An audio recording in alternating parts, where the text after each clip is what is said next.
Your story is shaping up to be a chilling and immersive horror experience. Here are a few suggestions to enhance the eerie atmosphere, deepen psychological tension, and create an even stronger emotional pull. Suggested improvements. 1. Expand on Alex's background. Give the reader a deeper connection to Alex by briefly delving into his motivations. Why does he seek out cryptid legends? Is it for fame, curiosity, or a personal reason? Perhaps an encounter from his childhood. This will make his fate more impactful. 2. Increase the psychological horror. Alex should start questioning his reality sooner. Maybe he hears familiar voices calling him deeper into the forest, or sees fleeting movements that disappear when he looks directly at them.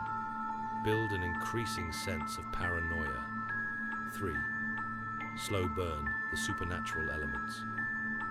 Instead of outright stating it's a Wendigo early on, let the tension build. Have unnatural things happen gradually, the forest becoming eerily silent. Seeing his footprints change as he moves forward, finding a mirror in the middle of the woods reflecting something wrong. 4th, enhance the climax's horror. Instead of the mirror immediately revealing his transformation, draw it out. Perhaps Alex first sees his own reflection hesitate before mirroring his movements. Then it grins when he doesn't. 5, twist the ending further. Maybe when the search party finds the footage, the voice on it shifts between Alex's and something inhuman. What if, in the final seconds, the video glitches and Alex is suddenly staring directly at the camera, smiling? Would you like me to refine any of these parts for you? Let me know how you'd like to adjust the tone or pacing. Immerse rising action, building suspense and unfolding horror.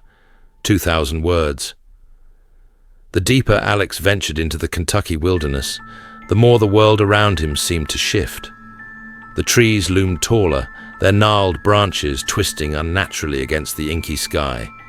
The temperature had dropped noticeably, his breath now a ghostly mist in the flashlight's dim glow. His compass continued to spin uselessly in his palm, making navigation impossible. He checked his phone. No signal. Typical. He had expected as much, but now it felt more sinister, like something wanted to keep him trapped here. Then came the whisper. Alex. His breath caught. It was soft, almost playful, yet it slithered through the air with a deliberate weight. He swung his flashlight wildly through the trees, but there was nothing, only the oppressive silence that followed. A rustling to his left. He turned sharply, his heart hammering against his ribs. The underbrush had shifted, but no animal revealed itself. No breeze had disturbed the foliage. It had moved as if something had brushed against it, unseen. Alex forced himself to keep walking. He rationalized it, probably a raccoon or a fox, but the growing unease in his gut argued otherwise. The first sign something was wrong. 20 minutes later, he spotted something ahead, a structure partially obscured by dense foliage. He pushed his way through the tangled branches and emerged into a small clearing. An abandoned hunting cabin stood before him, its wooden walls blackened with age. It looked long forgotten, yet the door hung slightly ajar, as if someone or something had entered recently. Alex hesitated. His instincts screamed at him to turn back, but his curiosity got the better of him. Stepping inside, the air was thick, stale, as though no living thing had breathed it in years. Dust coated the surfaces, yet fresh footprints marked the dirt-covered floor. His flashlight flickered. The beam dimmed momentarily before stabilizing. Then he noticed something in the corner. A mirror. Tall and cracked, its surface fogged over. Something about it sent a chill down his spine. It felt out of place, unnatural. And then he realized there was no reflection. He should have run then. Instead, he stepped closer. The moment his breath fogged the glass, the whisper came again, this time from behind him. Alex. He spun around. The cabin was empty. The whisper had been inside the room. The second sign, the tracks. Heart pounding, Alex bolted from the cabin, back into the forest. He told himself it was just his nerves, the darkness playing tricks on him. But then he saw them. The tracks. They weren't human. Elongated footprints, pressed deep into the damp earth, trailing from the cabin and vanishing into the trees. Each indentation bore marks. Claw marks. A chill ran down his spine. The stories of the Wendigo flooded his mind. A spirit of insatiable hunger, a cursed being that could mimic voices, lure victims deeper into the woods. Alex exhaled shakily, forcing a laugh. Just an animal, he muttered to himself, but deep down, he knew better. The third sign, the voices. The wind picked up, but instead of rustling leaves, it carried 4 words. Whispers. Not just his name, but so was his own voice. Turn around, Alex. His stomach twisted. It was an exact replica of his voice, but stretched, distorted, as though it had been repeated too many times. Something was copying him. A shadow moved in the corner of his eye. He snapped his head toward it, only to see nothing. The darkness felt heavier, more suffocating. Then the smell hit him. Rot. A sickly sweet stench, like spoiled meat left to fester. His stomach churned as he gagged. The smell clung to him, thick in the air, cloying. A low growl rumbled from the trees. And then, the scream. Piercing, inhuman. A sound of agony, rage, and hunger, all wrapped into one. Alex ran. The horror escalates. Branches whipped against his arms as he sprinted through the trees, his flashlight bouncing wildly. His breath came in ragged gasps, legs burning. He wasn't alone anymore. Something was running parallel to him. He couldn't see it, but he heard it, pounding footfalls, the rustling of leaves, something big moving fast. Alex tripped.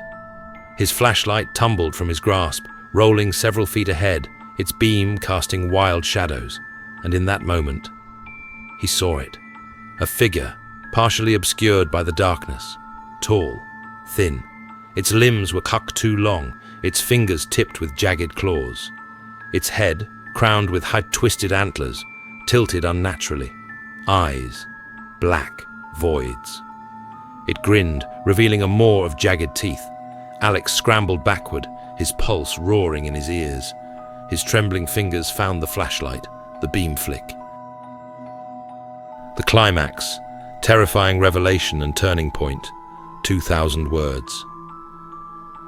Alex's breath tore through his lungs, ragged and desperate. The forest was a labyrinth now, twisted trees that loomed impossibly high, roots that seemed to move beneath his feet. His muscles burned, but he didn't stop. Couldn't stop.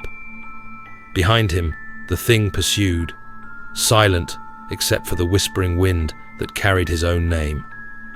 Alex, you can't run forever. The voice was his own.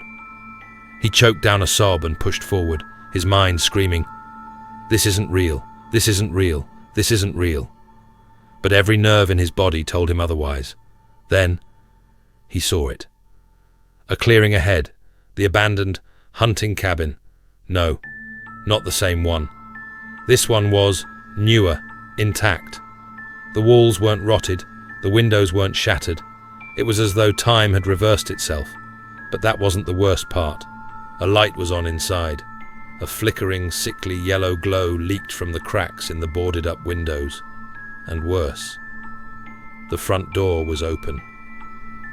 "No, no, no," Alex whispered, but his feet had a mind of their own, dragging him forward. Behind him, the Wendigo's heavy breaths grew closer. With no other option, he ran inside, trapped. Alex slammed the door shut, pressing his weight against it, but no impact followed. No clawed hands tore at the wood. Silence, the kind that made his bones itch. He turned, scanning the dimly lit interior. It was lived in. Fresh logs stacked by the fireplace, a rifle propped against the wall. A steaming bowl of something sat on the table, untouched. And then he saw the mirror. It stood in the corner, tall, the same cracked glass as before. But this time, his reflection wasn't his own. It moved, it breathed, it blinked when he didn't. And then, it smiled. Alex's stomach dropped.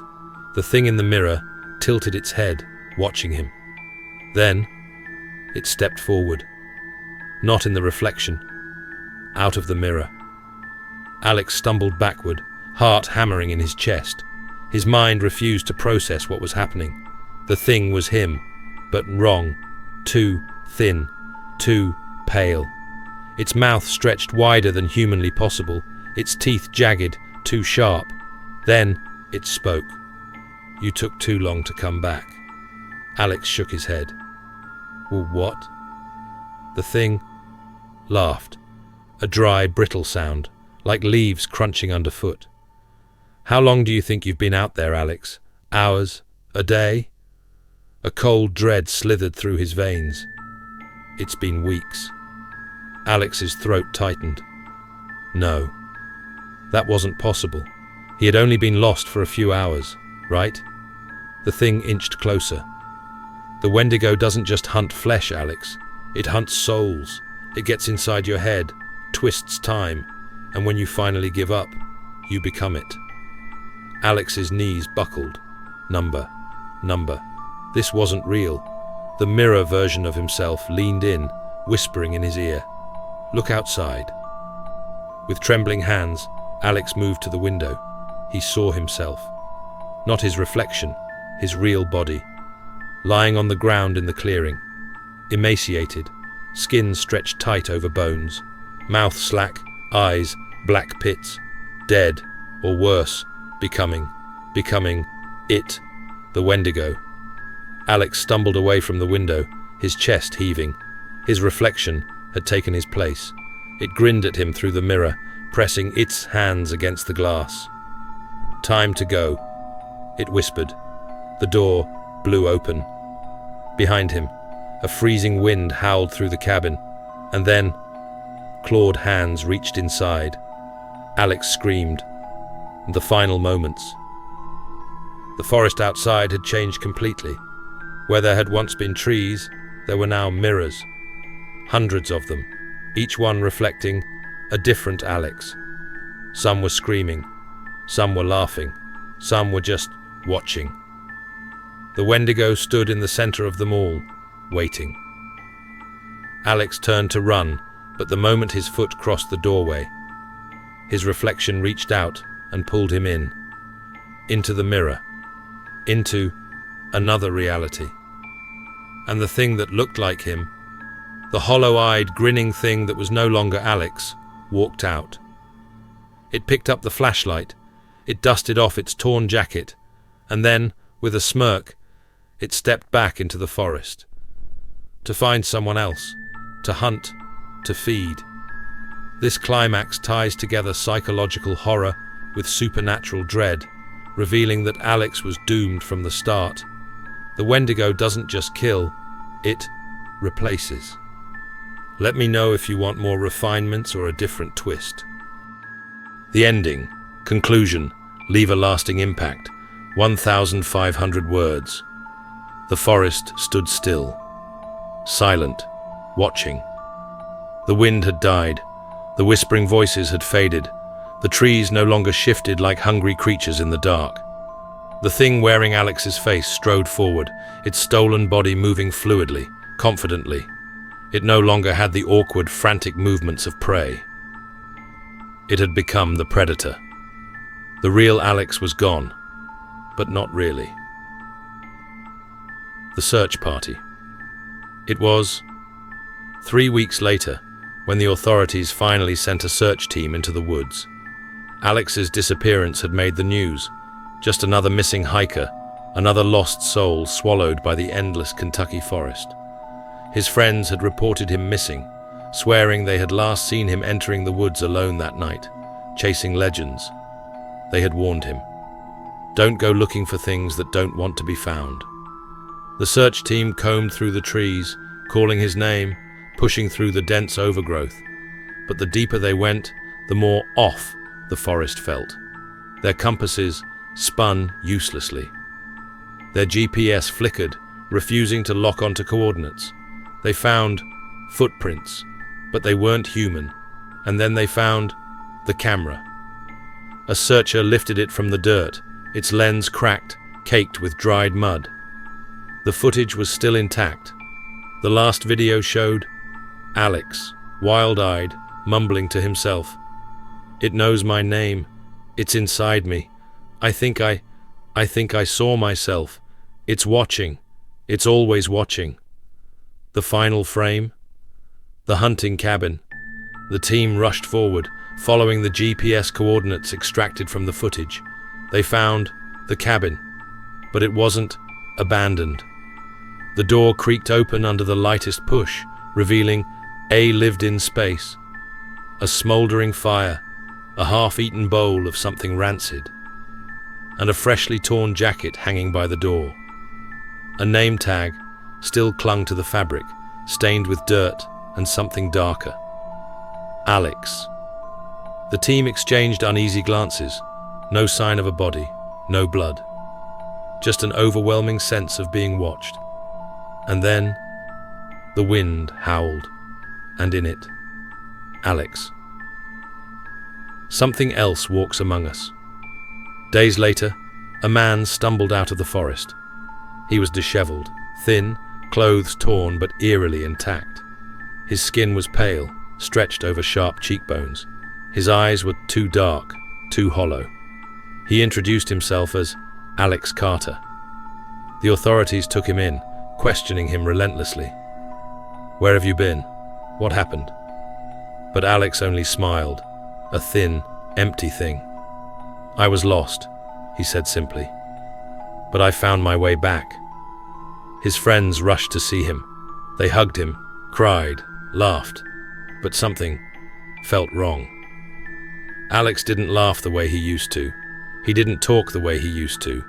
He watched them, not with relief, not with exhaustion, but with something else. Hunger. That night, Alex stood before his bathroom mirror, staring at his reflection. His fingers trembled as he touched his face, as if feeling skin that wasn't his own. And then, the reflection moved.